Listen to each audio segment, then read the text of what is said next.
Alright guys, what's next for Cody Garbrandt? After Cody loses again, but this time down at flyweight to Kai Kara-France, who I made a video about it. I thought Cody would have enough to kind of deal with Kai Kara. I think Kai's a very good striker. I think he's got a lot of good things about him. He suits the flyweight division really well. He's a thick-set flyweight. Cody looked really drained, man.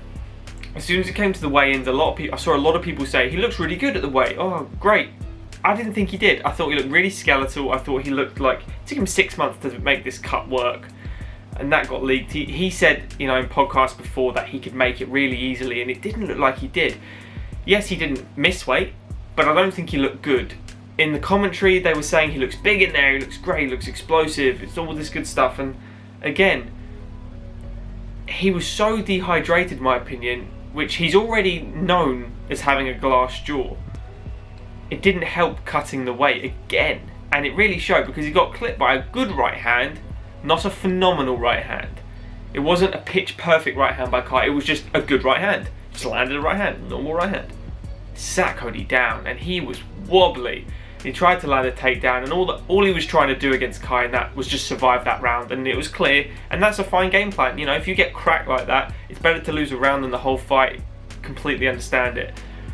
He looked out of his depth. He didn't look like he was getting going, the movement wasn't there. Where's the Cody Garbrandt we saw school one of the best bantamweights of all time in Dominic Cruz? Where is that guy? He's gone. He got absolutely too emotional in the fights against TJ, and he got clipped twice, he got knocked out twice. Man, it's really disheartening to see. Rob Font pieced him up.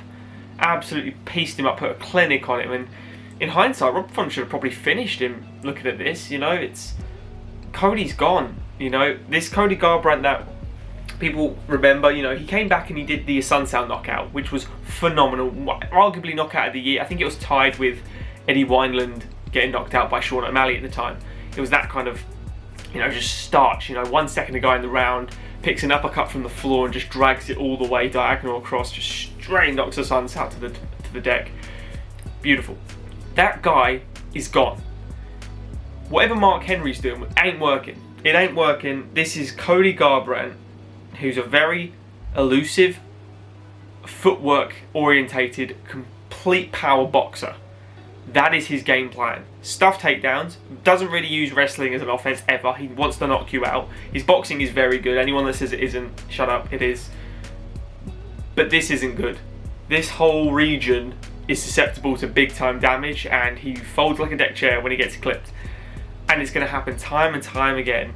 He's 1-5 in his last fights, and it's a what's next for Cody.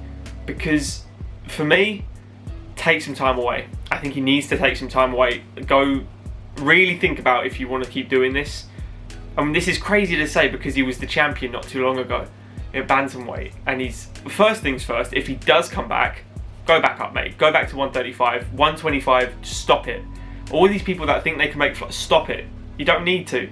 Stay at your natural weight class. It's not a hard cut for him, 135. It's nice and easy. So the first thing I would say is, Cody, go take some time away. Secondly, if you're coming back, one more fight, go up to 135. If you get knocked out in that fight, oh God, I wouldn't want to think of what's going to happen. I think you just retire. There's no point going to a lesser organisation. There's rumours he's going to Eagle with, I think Tony Ferguson was mentioned, and so is Kevin Lee, as he's been released now, and Bellator aren't interested in signing him, which is mind-blowing to me, considering the absolute trash load of people that are on that on that roster. So there's a lot of good things to go on here for Cody, but I think the first things first is take some time away. Get out of the sport, focus on your family, have a nice Christmas, have a lovely Christmas, everyone's got to have a nice Christmas, and then kind of get back on the horse if you want to. See how it goes, maybe move camp, maybe try something new, because whatever you're doing, mate, it's not working. What do you guys think is next for Cody for this? For me, as is what it says on the tin, just take some time. Let me know, guys, in the thoughts. Leave it in the comments below. Like the video if you have enjoyed it, guys. Subscribe to the channel. Last week, Blue, wicked, UFC 269, big success on the channel as well as on the card. Thank you all for the support. If you keep coming back, love it. Subscribe to the channel, guys. Like the video, share around. See you in the next one.